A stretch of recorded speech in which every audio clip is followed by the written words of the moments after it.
अपने पसंदीदा शो के फुल एपिसोड देखने के लिए अभी डाउनलोड करें दंगल प्ले ऐप।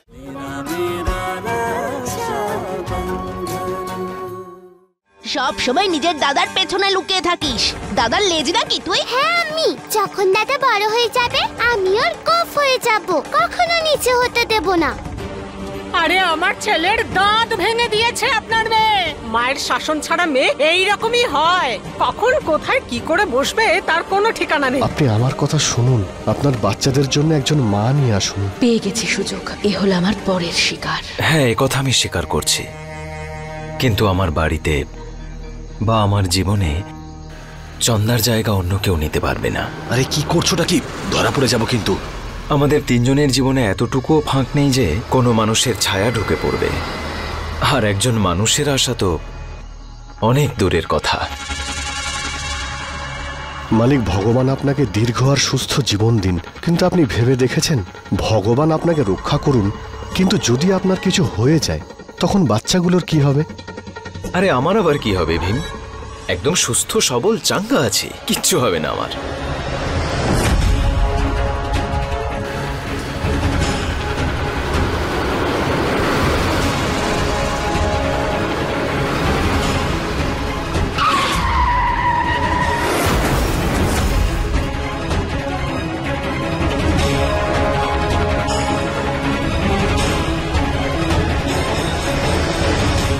আরে মালিক, কি হলো আপনার? আরে ভীম সিং, হ্যাঁ তুই ঠিক আছিস? হ্যাঁ মালিক, আমি তো ঠিক আছি। আপনি ঠিক আছেন? হ্যাঁ, আমি ঠিক আছি। আরে চলো এখান থেকে। দেখতে দে তো, খোলা সিন্ধুক একবার যদি জালে ভাসে তাহলে সারা জীবন আর কিচ্ছু করার দরকার পড়বে না। আরে ভাই, এত রাতে কেউ ছাগল চড়াতে বেরোয় নাকি? দেখুন মালিক, অভাবের জ্বালায় বেরিয়েছি, খুবই কষ্টে আছি মালিক। সকালে খেতে কাজ করি আর রাতে ছাগল চড়াই। ভালো করে আমার কথা শোন।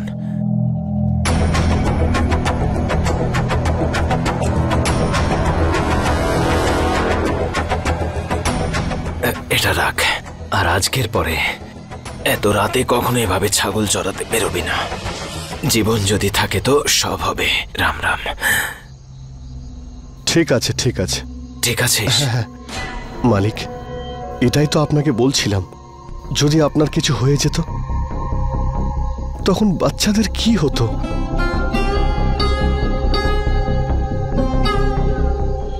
এত সুন্দর চেহারা, একলা পুরুষ, আর এত টাকা আছে যে ওই লোকটাকে টাকার বান্ডেল দিয়ে দিল। শোন না, এই তো আমাকে মেরেই ফেলবে। এই হলো আমাদের পরের শিকার। আরে তুমি কি পাগল হয়ে গেছো নাকি? শুনতে পেলে না ও কি বললো? ওর জীবনে ওর অন্য কোনো নারীর প্রয়োজন নেই, আর আমরা এটাও জানি না যে ও কে, কোত্থেকে এসছে। খালি বড় বড় কথা। চলো এখান থেকে। হিরে ও, বুঝলি? খাদানে তো আমাকে নামতেই হবে। আর যদি আমার কথা বলিস, আমার সুগন্ধ হাওয়ায় ভাসে, আর হাওয়ার জায়গা করে নিতে কখনো কোনো অসুবিধে হয় না। এবার শুধু ওই জমিদার বাবুর ঠিকানাটা খুঁজে বের করতে হবে। চলুন মালিক, আসুন আসুন।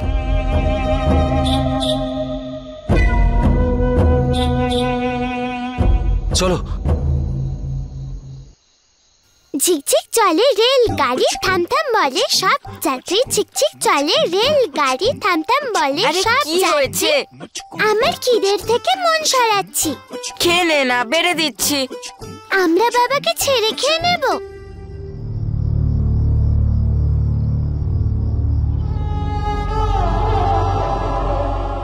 বাবা বাবা বাবা বাবা, তোমার কি হয়েছে বাবা? আরে কিচ্ছু হয়নি, অল্প একটু লেগেছে, চিন্তা করো না। একটু আঘাত? কি বলছো? অনেকটা আঘাত লেগেছে তো। তুমি এদিকে এসে বসো। বাবা তুমি চলো, চলো আমার সঙ্গে, চলো ভিতরে চলো। আরে এত চিন্তা করিস না, কিচ্ছু হয়নি। বাবা তুমি বসো। বাবা, তোমার এতটা আঘাত লেগেছে, হাসপাতালে নিয়ে যেতে হবে, ওষুধ লাগাতে হবে। না রে মা। না বাবা, ডাক্তার ডাকি। আরে ডাক্তার লাগবে না, আরে এতটাও লাগেনি আমার। আমি জল নিয়ে আসছি।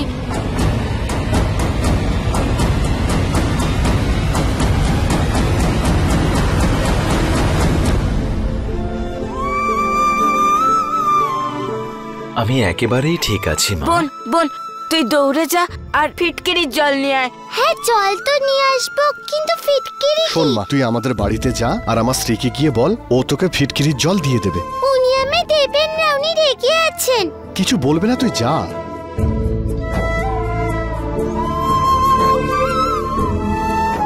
বাবা তুমি এখানে হেলান দিয়ে বসো।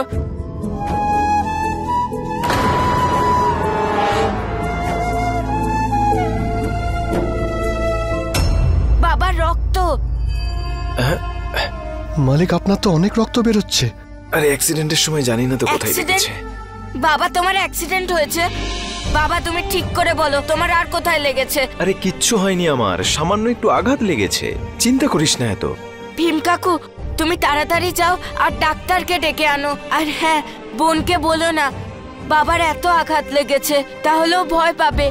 আচ্ছা ঠিক আছে মালিক, আপনি ভিতরে চলুন, আমি ডাক্তার ডেকে আনছি। বাবা আসুন তুমি চলো। বিশ্রাম নিন। চলো। চলুন আপনাকে দিয়ে আসি, আসুন চলুন।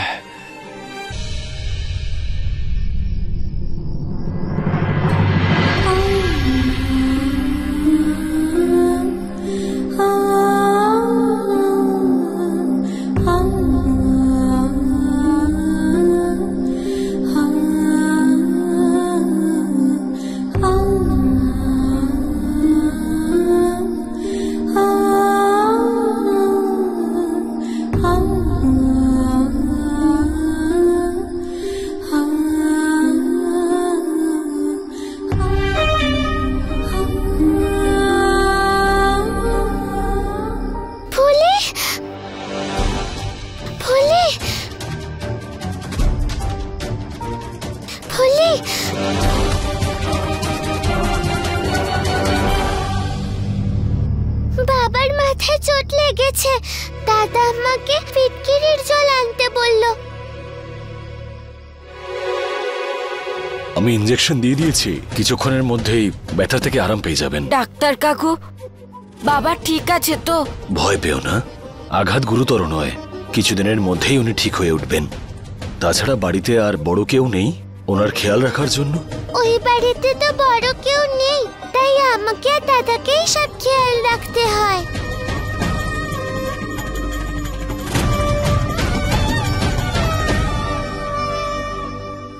না এখন খাবো না, আগে তো খিদে পেয়েছিল, কিন্তু জানি না এখন খিদে পাচ্ছে না। আমায় জল দিয়ে দাও, আমায় তাড়াতাড়ি যেতে হবে।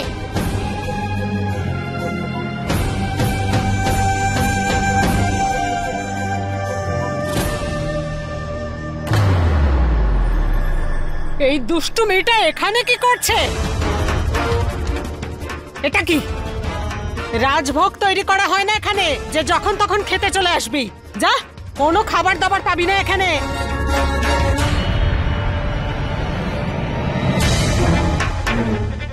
বাহ, রাত্রির বেলায় উনি চললেন।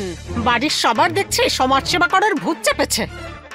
সারা জীবন এই বোঝা বয়ে আসছে, তার উপরে জন্মের থেকে কথা বলতে পারে না। ঘরের বাকি কাজগুলো কে করবে শুনি? খাবার তৈরি হয়ে গেছে? হ্যাঁ, সব খাবার দাবার গুছিয়ে সবাইকে গিয়ে বিলিয়ে এসো। খবরদার তুই যদি ওর সঙ্গে গিয়েছিস তো, বুঝেছিস? চল ওটা নিচে রাখ আর যা যা। এনে, আর তুই তখন তো খুব পটর পটর কথা বলেছিলি, এখন নিজের কাজ নিজে কর। নে তোল ওটা, ওঠা ওঠা বলছি। যত সব।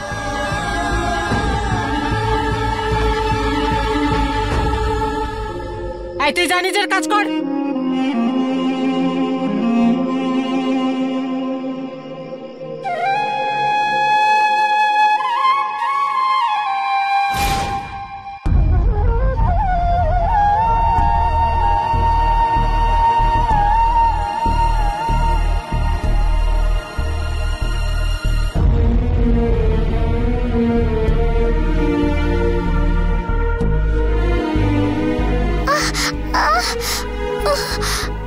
আমি আছি তো বাবার খেয়াল রাখার জন্য।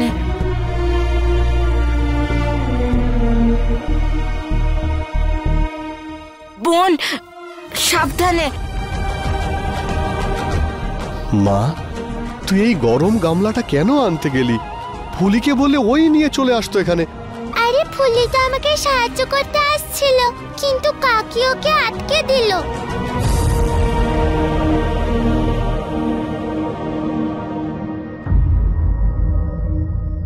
দাদা, ডাক্তার কাকু কেন এসেছে?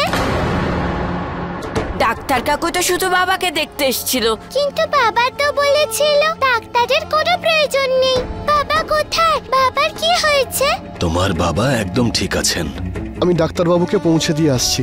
তোরা দুজনে বাবার খেয়াল রাখিস। আসুন ডাক্তারবাবু। চলুন।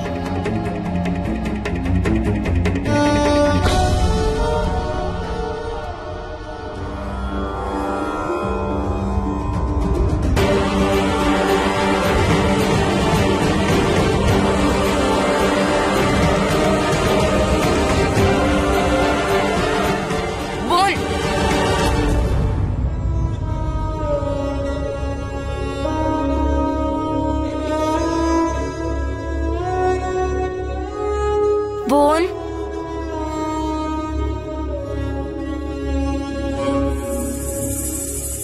বোন,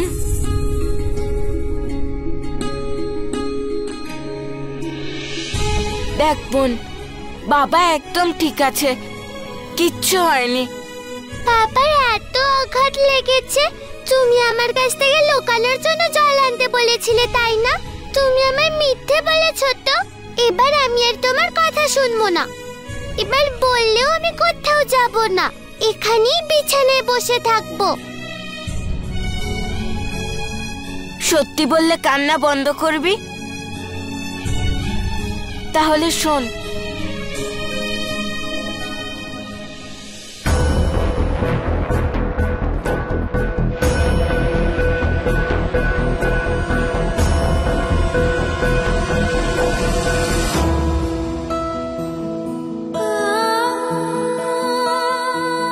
বোন, বোন,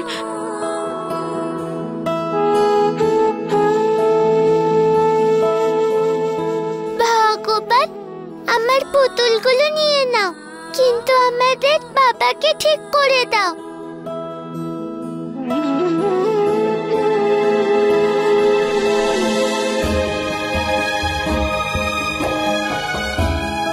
হ্যাঁ ভগবান, আমাদের বাবাকে ঠিক করে দাও।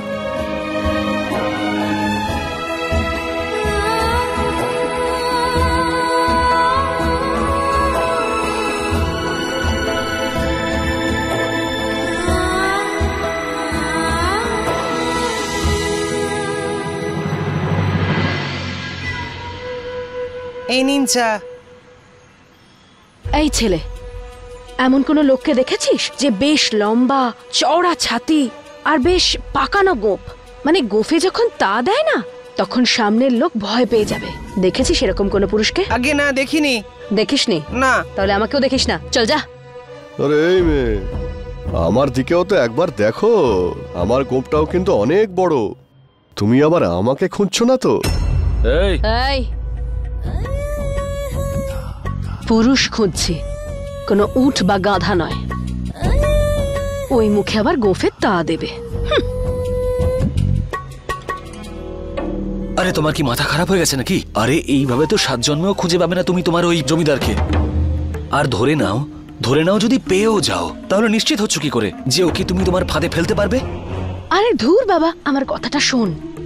একবার যদি এই লোকটাকে হাতে পাই, তাহলে সারা জীবনের সব সমস্যার সমাধান হয়ে যাবে। আর তারপর আমরা বসে বসে খাবো আর আরাম করব। বসে বসে খাবো আর আরাম করব? আরে সবকিছু কিন্তু এতটা সহজ নয়। হ্যাঁ, শোনো না, আমি কি বলছিলাম, এই জমিদারকে বরং তুমি ছেড়ে দাও। আমরা অন্য কাউকে খুঁজতে জোর লাগাই না। বাজে কথা না বলে লোকটাকে খুঁজে বের কর। আরে তুই আমার কথা কেন বুঝছিস না? একবার যদি এই হিরেটাকে হাতে পেয়ে যাই, তারপরে আঙ্গুলের আংটি কি করে বানাবো সেটা আমি জানি। আরে এটাই তো সমস্যা। হ্যাঁ, আরে আমি বলছিলাম যে কেন পাগলামো করছো বলো তো? হ্যাঁ, লোকটা কিন্তু সাধারণ কোনো লোক নয়। ও এত সহজে ধরা দেবে না আমাদেরকে। আর কি টাকা টাকা করছে বলো তো? আমি আছি তো। আরে শোনো, তুমি হলে আমার দায়িত্ব।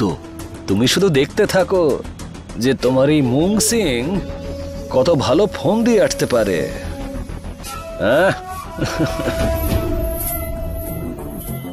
কোনো রাস্তা তো নিশ্চয়ই আছে লোকটাকে খুঁজে বের করার। কি করে খুঁজবো ওকে? কিন্তু আপনার একটা মেয়ে আছে, মেয়ে বড় হবে, তখন ওর মনে কিন্তু অনেক প্রশ্ন থাকবে যা ও আপনাকে করতে পারবে না, যে প্রশ্নগুলো শুধু একজন মাকেই করা যায়। আপনি আমার কথা শুনুন, আপনার বাচ্চাদের জন্য একজন মা নিয়ে আসুন। জমিদার বাবু, আপনার ওই ছোট্ট বাচ্চাগুলোই তো আমাকে আপনার কাছে পৌঁছে দেবে, আর তারপর দেখবেন শেষ করে ফেলবো আপনাকে।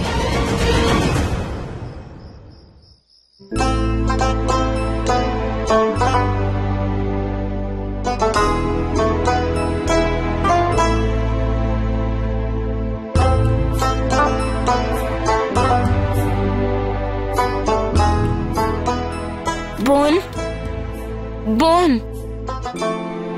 সারা রাত জাগার জন্য তো শক্তি চাই, আর শক্তি কোথা থেকে পাবি? খাবার থেকে। এবার তাড়াতাড়ি খেয়ে নে। আমি খাবো না।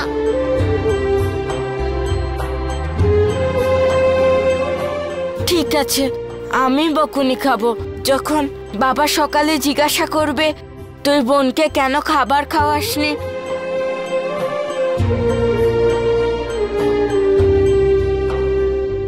ঠিক আছে, তাহলে আয়।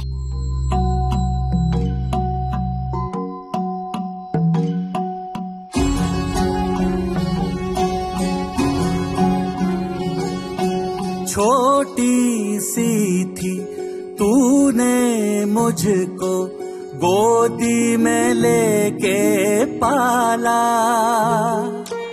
मैं तो हो गई खूब सयानी, तू रह गया भोला भाला।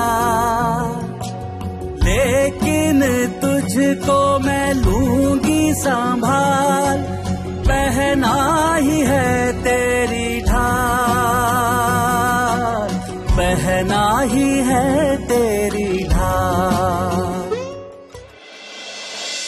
এবার তুই যা, একটুখানি ঘুমিয়ে নে, আমি এখানে আছি।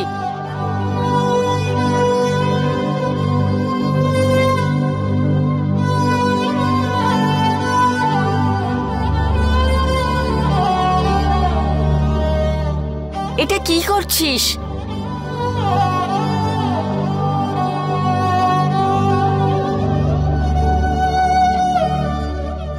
বাবার পায়ে দড়ি বাঁধছিস কেন? আমি যদি শুয়ে পড়ি আর বাবা যদি মার মতো ছেড়ে চলে যায় তাহলে? বাবা আমাদের ছেড়ে কোথাও যাবে না, আর আমি তোকে এই জন্যই শুতে বললাম যাতে তুই অসুস্থ না হোস। কাঁধা বিঠায়ে মানে গোদি উঠা, আমি একা তোদের দুজনকে কি করে সামলাবো? আয় শুবি আয়। मैं रानी सा बन के हुक्म चलाऊं, बीरो करे म्हारा काम। है यो बंधन जग में अनोखो, जैसे सुभद्रा शाम, जैसे सुभद्रा शाम। दीपक ज्योति जैसा बंधन, तेरा मेरा रक्षा बंधन। दीपक ज्योति जैसा बंधन, तेरा मेरा रक्षा बंधन।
চন্দা, তুমি যাওয়ার পর সবাই বলছে আমি বাচ্চাদের জন্য একটা মা নিয়ে আসি, কিন্তু আমি বড় গলা করে বলেছি মা বাবা দুজনেরই দায়িত্ব পালন করব, কারণ আমার আর বাচ্চাদের মাঝে তৃতীয় কারোর জায়গা নেই। কিন্তু আজ আমি দুর্বল হয়ে পড়েছি। যদি অ্যাক্সিডেন্টে আমার কিছু হয়ে যেত তো তোমার বাচ্চাদের কি হতো?